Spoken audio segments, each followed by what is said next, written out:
Debate live बड़ी बहस मध्य प्रदेश में आपका स्वागत है। मैं हूं आपके साथ कुलेश्वर पांडे।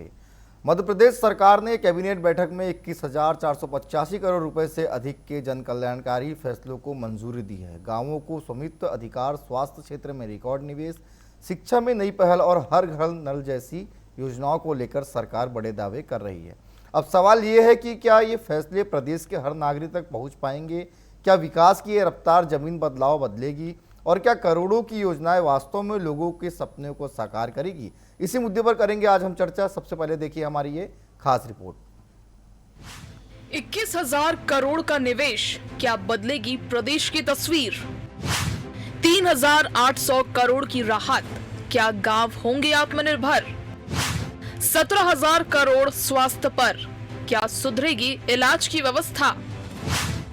हर घर नल जल का दावा, क्या समय पर पूरा होगा लक्ष्य?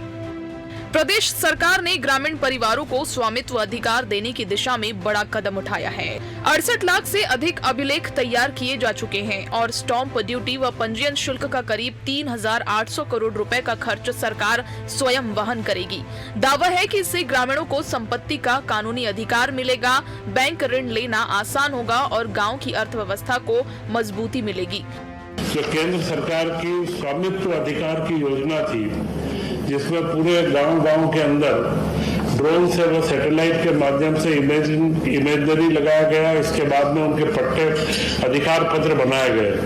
मध्य प्रदेश सरकार ने उसमें निर्णय लिया है कि हम सारे 48 लाख ही जो लाभान्वित हमारे जो जिनको पट्टे प्राप्त, जो रजिस्ट्रियाँ प्राप्त होनी है, उनको हम रजिस्टर्ड दस्तावेज देंगे और उसका कोई भी भार उनके ऊपर नहीं आएगा। यह पूरा निःशुल्क रहेगा और हर व्यक्ति को एक रजिस्ट्रीकृत दस्तावेज प्राप्त होगा, जिससे वो उसके ऊपर बहुत बैंक लोन लेने के अंदर उसको आराम रहेगा। स्वास्थ्य क्षेत्र में 17,000 करोड़ रुपए से अधिक के निवेश को सरकार ऐतिहासिक कदम बता रही है। 5 नए मेडिकल कॉलेज, MBBS और PG सीटों में वृद्धि तथा जिला अस्पतालों में उन्नयन की योजना बनाई गई है। सरकार का कहना है कि इससे स्वास्थ्य सुविधाएं गांव तक पहुंचेगी और इलाज की गुणवत्ता सुधरेगी। मेडिकल कॉलेज की 3 योजनाओं की निरंतरता, 17,000 करोड़ की 5 साल की निरंतरता की मंजूरी दी गई, जिसमें 1,200 करोड़ के नवीन कॉलेजों का निर्माण है और जो PG की पोस्ट ग्रेजुएट की सीट्स निरंतर बढ़ती रहती है, बीच बीच में परमिशन आती है और उसके लिए भी उसमें प्रावधान किया गया है। और मेडिकल कॉलेज से जो संबंध हॉस्पिटल्स हैं, उनको संचालन के लिए 14,365 करोड़ रुपए रखे गए हैं। प्रदेश में सरकारी स्कूलों में 1ली से 8वीं कक्षा तक के विद्यार्थियों को सिली सिलाई गणवेश उपलब्ध कराने का निर्णय लिया गया है। सरकार का दावा है कि इससे समय पर गुणवत्तापूर्ण यूनिफॉर्म मिल सकेगी। इसके साथ ही पंचायत राज और उपकर कानून में संशोधन कर प्रशासनिक प्रक्रियाओं को और बेहतर बनाने की तैयारी है। उद्योगों के द्वारा जो गारमेंट इंडस्ट्री हमारी है, उन लोगों से चर्चा भी हुई है और उन्हीं के टेंडर करके और इसका ड्रेस को अलग अलग साइजेस जो रहती है सारा उसका वर्गीकरण कर लिया गया है। और ये ड्रेस अब की बार सिली हुई ड्रेस अब इस वर्ष उपलब्ध करवाई जाएगी और मुझे लगता है साइकिल के भी उपलब्ध कराने से, पुस्तकें भी उपलब्ध कराने में इस बार हम सफल हुए हैं। तो यह ड्रेस भी हम बराबर वितरित करके 1ली से 8वीं तक के समस्त बच्चों को यह ड्रेस हम लोग उपलब्ध करवाएंगे। जल जीवन मिशन के तहत प्रदेश में 75% परिवारों तक नल से जल पहुंच चुका है। सरकार का लक्ष्य मार्च 2028 से पहले हर घर तक स्वच्छ पेयजल पहुंचाना है। तालाब संरक्षण, जल संवर्धन और नई परियोजनाओं पर भी जोर दिया जा रहा है। केंद्र से अतिरिक्त सहायता की उम्मीद भी जताई जा रही है। जन कल्याण के दावों के साथ सरकार विकास का नया खाका पेश कर रही है। हजारों करोड़ के निवेश और बड़े लक्ष्यों के बीच अब नजरें क्रियान्वयन पर है। Bureau report, TV24।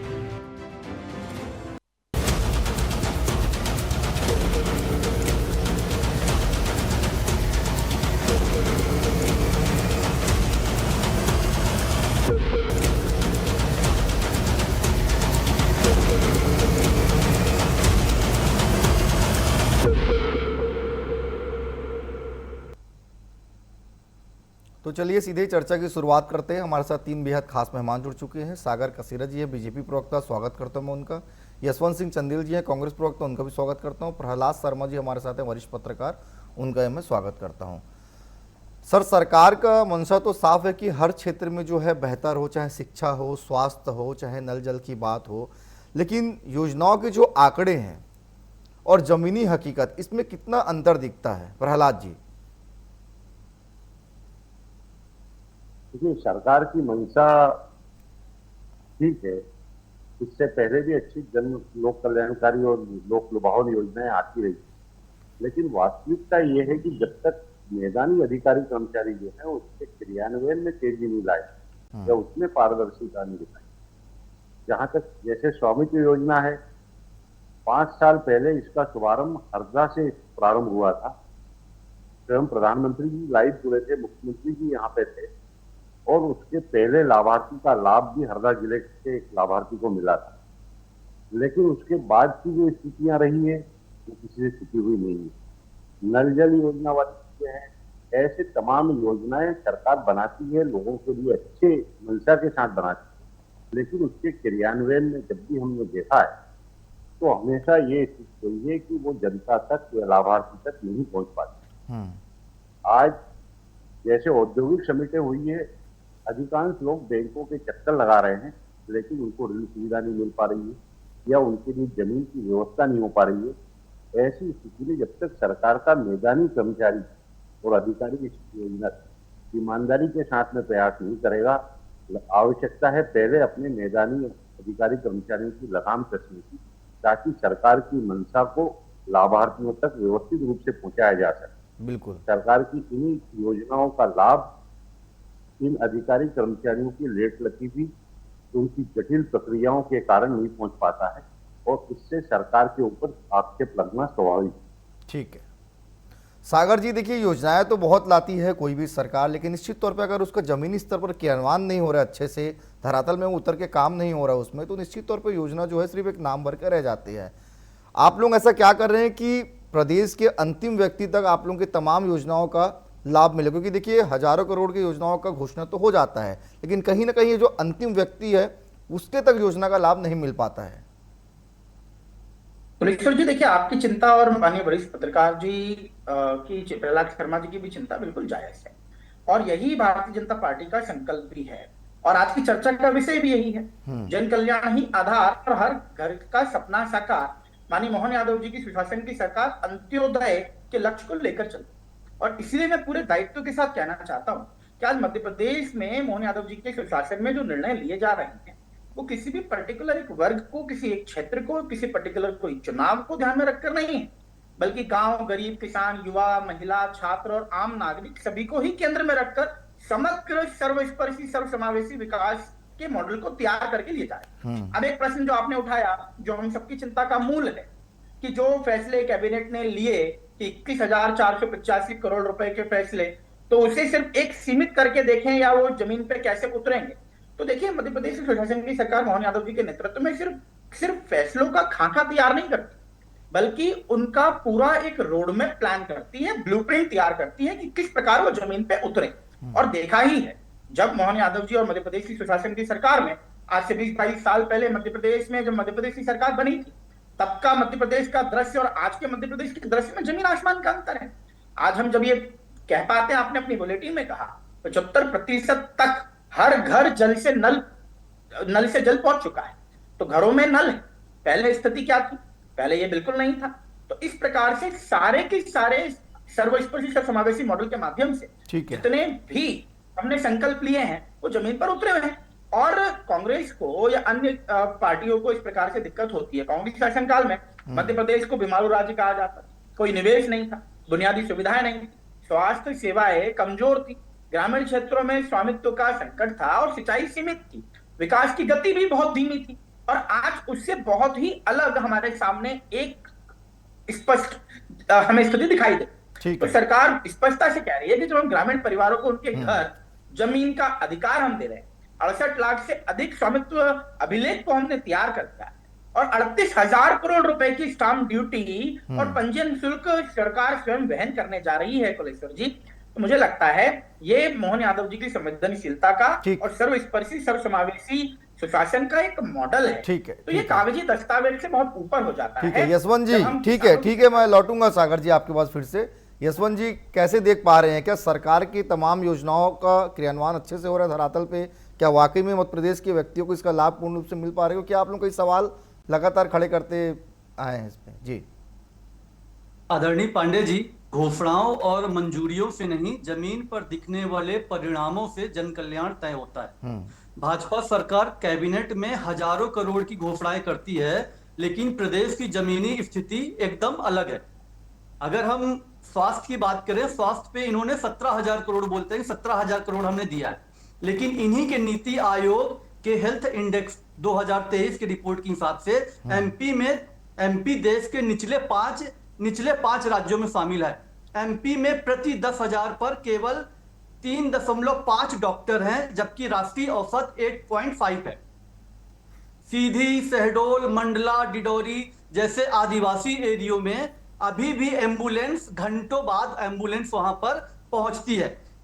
कैग की 2024 की रिपोर्ट है, सीएचसी होता है जहां पर 30 बेड का हॉस्पिटल होता है, वहां पर 4 स्पेशलिस्ट डॉक्टर मैंडेटरी हैं, जिसमें से एक सर्जन हो गया, एक स्त्री रोग हो गया, एक फिजिशियन हो गया और एक बाल रोग हो गया। लेकिन यही कैग रिपोर्ट कहती है कि एमपी के जो सीएचसी हॉस्पिटल है उसमें 60% से ज्यादा पद खाली पड़े हैं। अब आप ये सोचिए, इसी तरह से शिक्षा की बात करते हैं अगर हम, तो एएसईआर की रिपोर्ट है कि एमपी के सरकारी स्कूलों में 5वीं के जो बच्चे हैं 50% से ज्यादा बच्चे कक्षा 2 की किताबें नहीं पढ़ सकते। गुणवत्ता की अगर हम बात करें, ज्यादातर पद जो है शिक्षकों के पद खाली पड़े हुए हैं।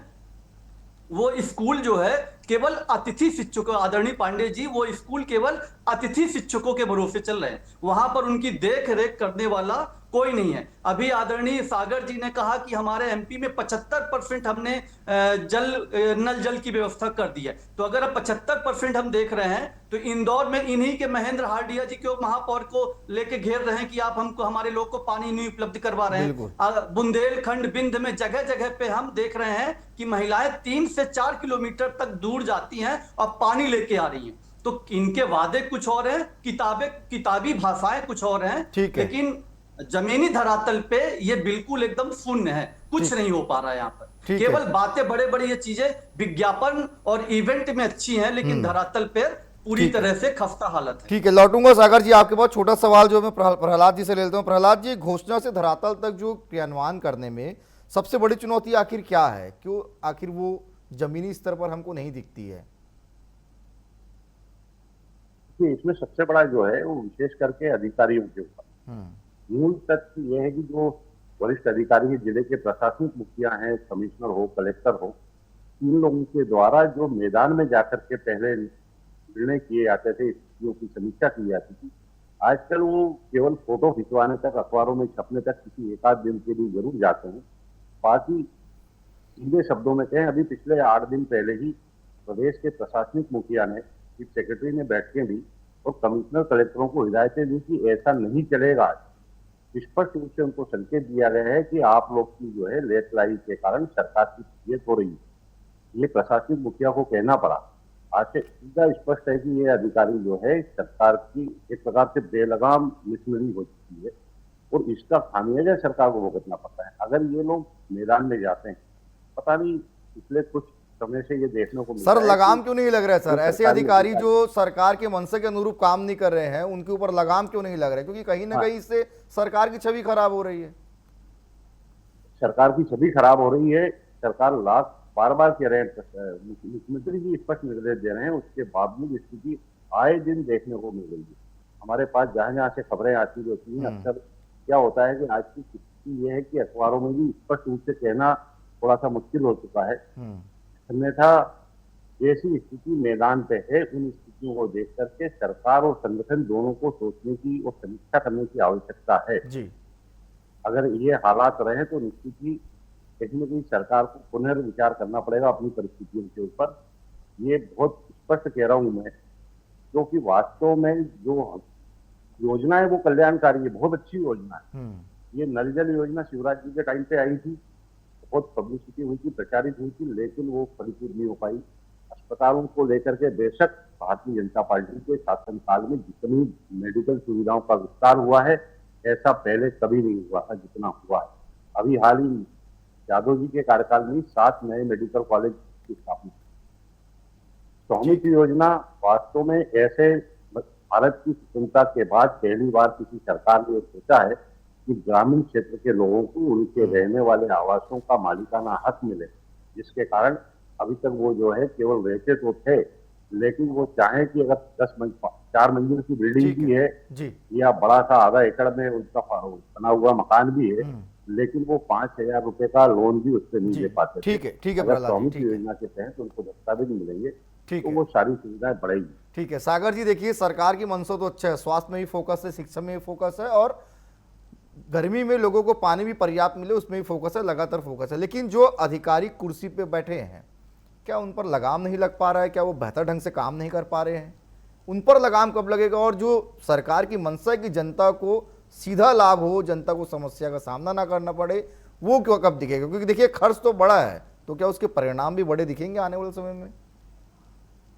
बिल्कुल कुलेश्वर जी, 100% परिणाम जमीन पर दिखे, धरातल पर दिखे, और इसीलिए ये प्रयास जारी है। आपने बिल्कुल स्पष्ट कहा कि उन पर लगाम लगनी चाहिए अधिकारियों पर, और मोहन यादव जी की सरकार यह मानती है कि अधिकारियों के और प्रशासनिक सहयोग और समन्वय से ही सरकारें चलती, और उन्हें हम राष्ट्र निर्माण का पहल ही मानते हैं। लेकिन इसके अतिरिक्त मैं जो माननीय प्रवक्ता कांग्रेस के यशवंत सिंह चंदेल जी ने जो विषय उठाए, उन पर भी अपनी बात को स्पष्ट करना चाहता हूं। उन्होंने स्वास्थ्य की सेवाओं के विषय में चर्चा की, तो मैं बताना चाहूंगा, अभी प्रहलाद जी ने भी इस विषय को अपने उद्बोधन में लाया कि 7 नए मेडिकल कॉलेज हमारी सरकार ने स्वीकृत किए, जिन पर तेजी से काम चल रहा है। मेडिकल की सीटें बढ़ी, 17,000 करोड़ का स्वास्थ्य निवेश किया गया है, जिला अस्पतालों का उन्नयन हो रहा है, आयुष्मान योजना से लाखों लाभार्थी डेवलप हुए। तो ये सच्चाई है। जब ये सच्चाई कांग्रेस देखती है तो उसमें नींद में कैसे निकालें यशवंत जी, अब उनकी चिंता यहां पर हो जाती है। इन्होंने शिक्षा पे सवाल किया, तो आप सुन लीजिए, मैं आपसे पूछना चाहता हूं, पीएम श्री स्कूल जब आपको धरातल पे दिखते हैं तो वो आपको दिखाई नहीं देते। सांदीपनि विद्यालय धरातल पे आपको दिखाई नहीं देते। रोबोटिक्स लैब आपको नहीं दिखती, एटीएल लैब आपको नहीं दिखती। लैपटॉप योजना जब मध्य प्रदेश सरकार ने चलाई तो वो आपको नहीं दिखती। स्कूल में डिजिटल उपस्थिति से प्रणाली को जो डेवलप किया गया वो आपको नहीं दिखती। तो जब समस्याओं की आप बातें करते हैं, लेकिन आप उसकी दिशा नहीं देख रहे कि मध्य प्रदेश की मोहन यादव जी की सरकार किस दिशा में बढ़ रही है। आपने क्रियान्वयन पे सवाल किया, तो मैं बता देता हूं, 1,011 करोड़ घरों तक हम नल पहुंचा चुके हैं। तो आप देखिए 14,000 से अधिक गांव जो है हर घर जल की श्रेणी में जुड़ गए। ये तो क्रियान्वयन ही है ना। लाखों किसानों के खातों में जब डीबीटी से पैसा जाता है, आपकी सरकारों में आपके प्रधानमंत्री खुद बोला करते थे कि ऊपर से 1 रुपए बेचता हूं, नीचे कुछ पैसे पहुंचते हैं, लेकिन अब तो डीबीटी है। साइबर तहसील जब शुरू हो चुकी, फैसले सेवाएं लागू हुई, तो ये सब क्रियान्वयन का मॉडल है जो भारतीय जनता पार्टी की डबल इंजन की शासन ने प्रस्तुत करके दिखाया है। और इसीलिए मैं स्पष्ट बोलना चाहता हूं, कांग्रेस का मॉडल था समस्या को स्वीकार मत करो, मोहन यादव सरकार का मॉडल है समस्या को पहचानो, समाधान बनाओ और परिणाम स्पष्टीकरण से धरातल पर जमीन पर दो। चलिए यशवंत जी जवाब दे दीजिए। तो उस पर मैं जवाब देना चाहूंगा जी। रिक्त पदों का हवाला देने वाले यह भी बताएं कि नए मेडिकल कॉलेज, नई सीटें, नई भर्तियां और हजारों करोड़ का निवेश कौन कर रहा है, कहां से आ रहा है। ठीक है, लौटूंगा सागर जी फिर आपके पास। ठीक है यशवंत जी जवाब दे दीजिए। ठीक है। आदरणीय पांडे जी, मैं आदरणीय प्रहलाद शर्मा जी की बात से पूरी तरह से सहमत हूं कि अधिकारी और इनके मंत्री केवल फोटो खिंचाने जाते हैं, धरातल पे कुछ नहीं हो रहा है। देखिए मध्य प्रदेश में घोषणा और क्रियान्वयन के बीच की जो दूरी है वही असली समस्या है, उसको आप किस तरह से करेंगे? आदरणीय हमारे जो है भाजपा के प्रवक्ता महोदय सागर जी बहुत विद्वान प्रवक्ता है, मध्य प्रदेश को बना के छोड़ा, ये भी जानते हैं कि वही मध्य प्रदेश शिक्षा, सिंचाई, अधोसंरचना में राष्ट्रीय स्तर पर नई पहचान बना रहा है। यात्रा अभी जारी है, लेकिन दिशा बिल्कुल सही है और यही कारण है कि हम अव्वल हैं। ये बताइए कितनी पीएमसी? मैं मैहर जिले में हूँ। ठीक है, बात रखिए। ठीक है सागर जी, आपको भी समय दिया था, यशवंत जी को थोड़ा सुन लेते हैं। के घरों से जो काला धन निकलता था, यशवंत जी आप अपनी बात पूरी करिएगा। वो क्रियान्वयन मध्य प्रदेश, मैं इन्होंने पीएम श्री स्कूल की बात की। मैं मैहर जिले में हूँ। मैहर में केवल एक विधानसभा में एक पीएम श्री स्कूल है और यहाँ पर पढ़ने वाले हजारों बच्चे हैं। तो क्या हजारों बच्चे वो पीएम श्री स्कूल में जा सकते हैं? इनको जो गांव गली में जो छोटे छोटे स्कूल हैं, जो विद्यालय हैं, जो शिक्षक विहीन है, वहां पर शिक्षकों की व्यवस्था करनी चाहिए। केवल अतिथि शिक्षकों के दम पे वो स्कूल चल रहे हैं। मैं अभी आदरणीय पांडे जी, मैं बिंद क्षेत्र में हूँ और यहाँ पर स्वास्थ्य की, जबकि स्वास्थ्य मंत्री यही वो दिवस है, लेकिन स्वास्थ्य की कोई व्यवस्था नहीं है यहाँ पर। यहाँ पर लोगों को अपने स्वास्थ्य के लिए उनको या तो भोपाल, इंदौर जाना पड़ता है या फिर नागपुर जाना पड़ता है। तो स्वास्थ्य व्यवस्था भी पूरी तरह से बेहाल है। केवल घोषणाएं होती हैं और इनका क्रियान्वयन कुछ नहीं होता है। आप क्यों चाहते हैं कि हर व्यक्ति एक ही विद्यालय में जाए? तो आप जब चीजों को समझेंगे नहीं, गलत नैरेटिव बनाएंगे। आदरणीय सागर जी, बहुत बड़ा एरिया है पूरा विधानसभा, ये करीब 150 किलोमीटर का एरिया होता है और 150-200 किलोमीटर के एरिया के बच्चे केवल एक ही विद्यालय में तो नहीं आ सकते ना। उनके लिए विभिन्न विभिन्न क्षेत्रों में विद्यालय चाहिए, उनके गांव के पास विद्यालय चाहिए, उनके तहसील के पास विद्यालय चाहिए। और वो विद्यालय है भी, लेकिन उनमें बेसिक जो उनका इंफ्रास्ट्रक्चर है वो इंफ्रास्ट्रक्चर गायब है। टीचर वहां पर से गायब है, वहां पर वैकेंसी खाली है, वहां पर ना तो उनके लिए शौचालय है, ना तो वहां पर पीने की व्यवस्था है और ना ही उनको वहां पर गुणवत्तापूर्ण कौन कर रहा है, जिन्होंने अपने राजनीति के कालखंड में सिवाय बातों के धरातल पर कुछ भी नहीं। 50% बच्चे जो है आरोप प्रत्यारोप की राजनीति करने के सिवाय इनके पास कुछ है नहीं, क्योंकि मध्य प्रदेश का सर्वस्पर्शी समावेशी विकास आपको दिखता नहीं यशवंत जी। खैर, आपकी कुछ राजनीतिक मजबूरियां हो सकती ठीक है, आप दोनों को मैं रोकूंगा। प्रहलाद जी से मैं छोटा सवाल कर लेता हूं। प्रहलाद जी, क्या स्वामित्व अधिकार योजना ग्रामीण अर्थव्यवस्था को नई गति देगा? तो मैं कुशल विकास प्रहलाद पर कोई शक नहीं। ग्रामीण अर्थव्यवस्था को नई गति देने के लिए, ग्रामीण युवाओं को रोजगार के अवसर उपलब्ध कराने के लिए, ताकि उसके माध्यम से वो ऋण लेकर के ग्रामीण खुद के रोजगार स्थापित कर सके, इस दिशा में भी जो है एक बड़ी महत्वपूर्ण कदम है स्वामित्व योजना।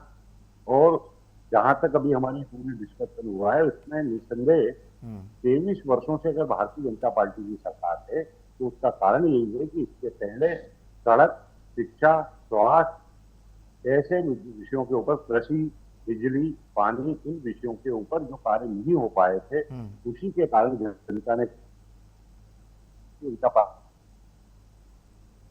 ठीक है सागर जी, देखिए स्वास्थ्य का बजट तो बढ़ा, लेकिन डॉक्टरों की कमी को दूर करने के लिए भी क्या कोई योजना बनाए आप लोगों ने? क्योंकि हम लगातार देखते हैं कि अस्पतालों में डॉक्टरों की कमी साफ तौर पर नजर आती है। कुलेश्वर जी, देखिए, चिंता जायज है। स्वास्थ्य का बजट बढ़ाया गया है, स्वास्थ्य सेवाओं का विस्तार किया जा रहा है और इसीलिए मैं स्पष्ट रूप से बोलूंगा कि ये जो पूरी प्रक्रिया है, ये विस्तार से ऊपर विश्वास का विस्तार की है। और पूरे विश्वास के साथ मैं कहना चाहता हूं, अगर कहीं पर किसी प्रकार की अनअवेलेबिलिटी ऑफ डॉक्टर्स की समस्या है, तो मोहन यादव जी की सरकार उस पर बेहतर तरह से कार्य कर रही है कि जहां पर जिस प्रकार की दिक्कत हो, जिस योग्य डॉक्टर जिस उपलब्धता के लिए हमें चाहिए हो, वहां वो उपलब्धता वहां तक पहुंची जाए। और इसके लिए हमारा पूरा प्रयास बेहतर तरीके से है। और इसीलिए मैं स्पष्टता से कहता हूं कि सरकार केवल सड़क, भवन और योजनाएं बस नहीं बना रही कुलेश्वर जी, बल्कि विश्वास का भी निर्माण कर रही है। ठीक है, अवसर का भी निर्माण कर रही है। ठीक है, प्रहलाद जी अपनी बात पूरी करिएगा, आपका आवाज चले गया था। प्रहलाद जी, ठीक है, मेरा यही था कि इन विषयों के ऊपर जो फोकस किया गया, उसी के कारण पिछले 23 वर्षों से लगातार जनता ने जो है भाजपा के ऊपर विश्वास किया है और हमेशा चाहे लोकसभा हो चाहे विधानसभा हो, सीटें बढ़कर के आती रही है। ऐसी स्थिति में जवाबदारियां बढ़ जाती है सरकार की, क्योंकि जनता का विश्वास अगर आप पे बढ़ा है तो आपकी जवाबदारी भी इतनी ज्यादा बढ़ जाती है। इसलिए मैं कह रहा हूं कि योजनाएं बहुत अच्छी, नीयत साफ है, नीतियां स्पष्ट है, लेकिन उसका क्रियान्वयन अगर बेहतर तरीके से होता है तो आने वाले दिनों में मध्य प्रदेश की तस्वीर बदली हुई नजर आएगी। चलिए यशवंत जी, जल्दी जवाब दे दीजिए, समय कम है। यशवंत जी। आदरणीय पांडे जी, मेरा तो केवल ये कहना है कि ये सरकार अभी तक केवल इस साल में 72,000 करोड़ का कर्जा ले चुकी है। ये पूरी तरह से ये सरकार कर्जे में डूबी हुई है। ये केवल दिखाने के लिए है, धरातल पे कोई भी योजना क्रियान्वयन नहीं हो पा रही है। ना तो नल जल से लोगों को पानी मिल पा रहा है, ना स्वास्थ्य व्यवस्था यहाँ पर ठीक है। यहाँ पर जो डॉक्टर भी हैं वो आते हैं पंच करके अपनी प्राइवेट क्लिनिक पे अपना क्लिनिक में अपना देखना चालू कर देते हैं। ना तो शिक्षा व्यवस्था यहाँ पे बेहाल है, चाहे ये पीएम श्री की बात करें चाहे संदीपनी की बात करें, लेकिन जो शिक्षा व्यवस्था होनी चाहिए वो पूरी तरह से बेहाल है। सरकार जब तक इसकी मॉनिटरिंग नहीं करेगी, जब तक अधिकारियों के ऊपर सख्तर स्ट्रिक्ट एक्शन नहीं लेगी, तब तक यहाँ पर धरातल पे कोई भी सुधार होने वाला नहीं। ठीक है, चलिए ठीक है, इस विषय को यहीं पे समाप्त करते हैं। आप तीनों मेहमान हमारे साथ जुड़े, आप तीनों का बहुत धन्यवाद। कुल मिलाकर मध्य प्रदेश में डॉक्टर मोहन यादव जो है हर क्षेत्र में फोकस करें, चाहे वो शिक्षा हो, स्वास्थ्य हो। सरकार की एक ही सोच है कि बेहतर काम, बेहतर क्रियान्वयन और लोगों को ज़्यादा से ज़्यादा सुविधा मिले, लेकिन कांग्रेस उस पर कई प्रश्न चिन्ह खड़े कर रही है। फिलहाल आज के लिए इतना ही, कल किसी और विषय के साथ होगी मुलाकात। मुझे दीजिए इजाज़त, धन्यवाद।